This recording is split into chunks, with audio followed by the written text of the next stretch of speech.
સુરત શહેર અને સુરત જિલ્લાની અંદર સતત મોડી રાત્રિથી ધોધમાર જે વરસાદ વરસી રહ્યો છે અને તેના કારણે અનેક વિસ્તારો છે તે પાણીની અંદર ગરકાવ થયા છે. કતારગામ, વરાછા, ડભોલી, સિંગણપુર, ઉધનાર, પાંડેસરા, અડાજણ વિસ્તાર છે તે પાણીની અંદર ગરકાવ થયા છે. અત્યારે સીધા દ્રશ્યો તમને જે રીતે બતાવી રહ્યા છે કે વેડ રોડ વિસ્તારના આ જે દ્રશ્યો છે, વેડ રોડ ઉપર પણ જે કમર જે ઘૂંટણ સુધીના જે પાણી ભરાયા છે અને તેના કારણે અનેક લોકો છે તે મુશ્કેલીનો જે સામનો કરી રહ્યા છે. કાકા, કેવી સ્થિતિ છે? પાણી કેટલું ભરાયું? બહુ ગોઠવણથી ભરાઈ ગયું પાણી અને ગાડી બંધ પડી ગઈ. અત્યારે કેવી પરિસ્થિતિ મુશ્કેલી પડે છે? મુશ્કેલી બહુ પડે છે ભાઈ. અત્યારે માલ લેવા જાય, માલ અટવાઈ ગયો છે. હા, અને અમે ક્યાં નીકળે એવું છે નહીં. સામાન્ય વરસાદમાં આવું થતું હોય છે? સામાન્ય મારે ઓછો છે, પણ આજે વધારે છે થોડું.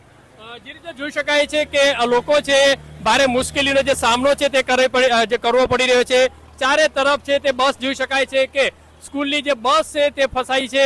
સ્કૂલની અંદર જે વિદ્યાર્થીઓ છે બસની અંદર, કારણ કે ચારે તરફ જે પાણી છે તે જોવા મળી રહી છે. પોદાર ઇન્ટરનેશનલ જે સ્કૂલ છે તેના જે વિદ્યાર્થીઓને મૂકવા માટે આવેલી આ જે બસ છે તે પણ જે પાણીની અંદર જે ગરકાવ થયા હોવાની જે દ્રશ્યો છે તે જોવા મળી રહ્યા છે. અંદર જે રીતે વિદ્યાર્થીઓ હોવાની જે માહિતી મળી રહી છે, કારણ કે તમામ ચારે તરફ પાણી ભરાયાની જે સ્થિતિ છે તે સર્જાઈ છે. કારણ કે વિદ્યાર્થીઓ, બાળકો જોવા મળી રહ્યા છે.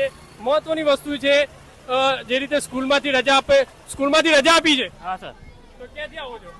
મેં તો ઉલપાડ. તો કેટલું પાણી છે બધે? બધી જગ્યાએ બહુ પાણી છે. તો હવે વિદ્યાર્થીઓ કેવી રીતે મૂકશો? મૂકવા પડશે, પેરેન્ટ્સને બોલાવીએ.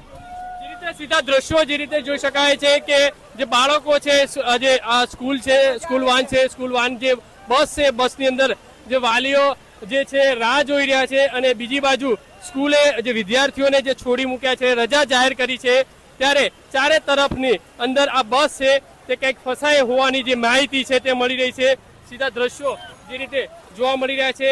અને મહત્વની વસ્તુ એ છે, સુરત કલેક્ટર વિભાગ તરફથી જે જાહેરાત કરી છે કે તમામ સ્કૂલોએ પોતે વ્યવસ્થા કરવી, પણ કેટલીક સ્કૂલો છે તે વાલીઓને જે વિદ્યાર્થીઓને લેવા માટે બોલાવી રહ્યા છે અને તેના કારણે વાલીઓએ અનેક મુશ્કેલીઓનો સામનો છે તે કરવો પડી રહ્યો છે.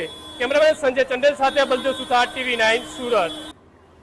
તો એક તરફ જ્યાં ભારે વરસાદી માહોલ છવાયેલો છે, ત્યારે જે શાળાની બસ છે તે પણ પાણીમાં ગરકાવ થઈ ગઈ હતી, જેને કારણે વાલીઓ જેમ તેમ કરીને પોતાના બાળકોને સ્કૂલેથી ઘરે પરત લઈ જઈ રહ્યા છે. રસ્તાઓ પર ઘૂંટણસમાં પાણી ભરાતા સ્કૂલ બસ પણ પાણીમાં ફસાઈ ગઈ અને વાલીઓને પણ હાલાકીનો સામનો થઈ રહ્યો છે.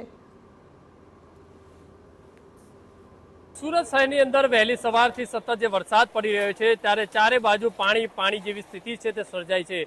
સુરત શહેરના તમામ જે વિસ્તારો છે તે પાણીની અંદર ગરકાવ થયા છે. જ્યારે બીજી બાજુ સુરત કલેક્ટર વિભાગ તરફથી તમામ જે સ્કૂલોને જે રજા જાહેર કરી દેવામાં આવી છે, ત્યારે વાલીઓ છે પોતાની રીતે પોતાના બાળકોને જે સ્કૂલે લઈ જવા મજબૂર બન્યા છે. જોઈ શકાય છે કે સ્કૂલોની જે જવાબદારી હતી તે સ્કૂલ ક્યાંક ને ક્યાંક પોતાની જવાબદારીમાંથી છટકી જે રીતે દ્રશ્યોની અંદર જોઈ શકાય છે કે વાલીઓ જે છે પોતાના બાળકોને સ્કૂલેથી લઈને આવી રહ્યા છે.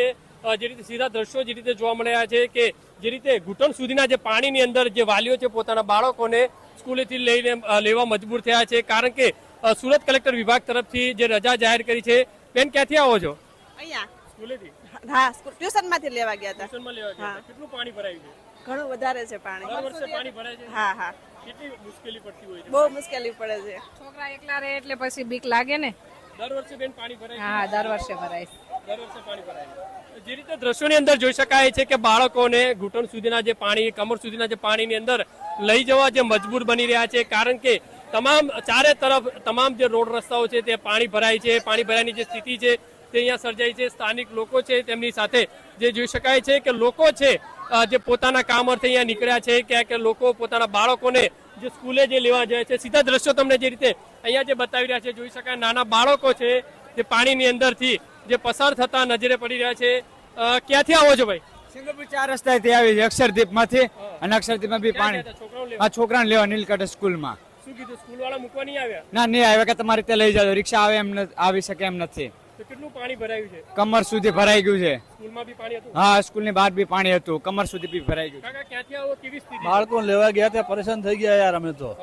બધો છોકરાને માંડ લઈને આવ્યા છીએ. કોઈ મેસેજ બી આવ્યો નથી અમારે તો. જે રીતે દ્રશ્યોની અંદર જોઈ શકાય છે કે આ જે બાળકો છે જે બેગ જે છે તે મૂકી અને કમર સુધીના જે પાણીની અંદર જે પસાર થવા મજબૂર બન્યા છે, કારણ કે ચારે તરફ પાણી જેવી સ્થિતિ છે તે સર્જાઈ છે અને તેના કારણે અનેક લોકો હાલાકીનો જે સામનો છે તે કરી રહ્યા છે.